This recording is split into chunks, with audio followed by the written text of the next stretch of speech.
Welcome to our channel. Today we how to subscribe to Squoosh for testing brand image compression. Easy tutorial step by step clearly.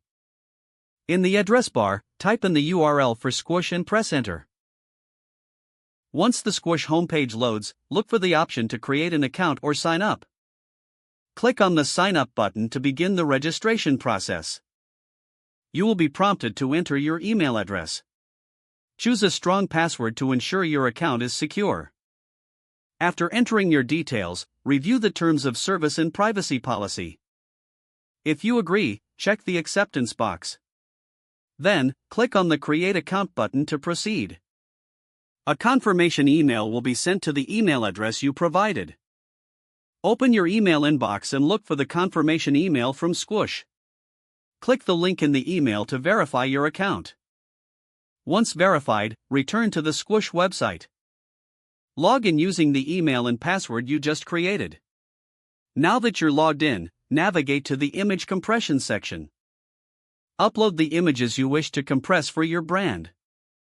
Select the desired compression settings based on your requirements.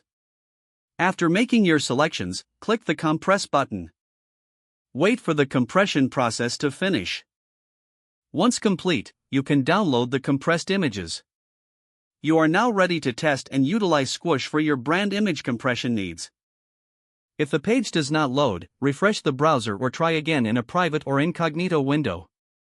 Make sure you are using the correct email address, then retype it carefully to avoid small typos.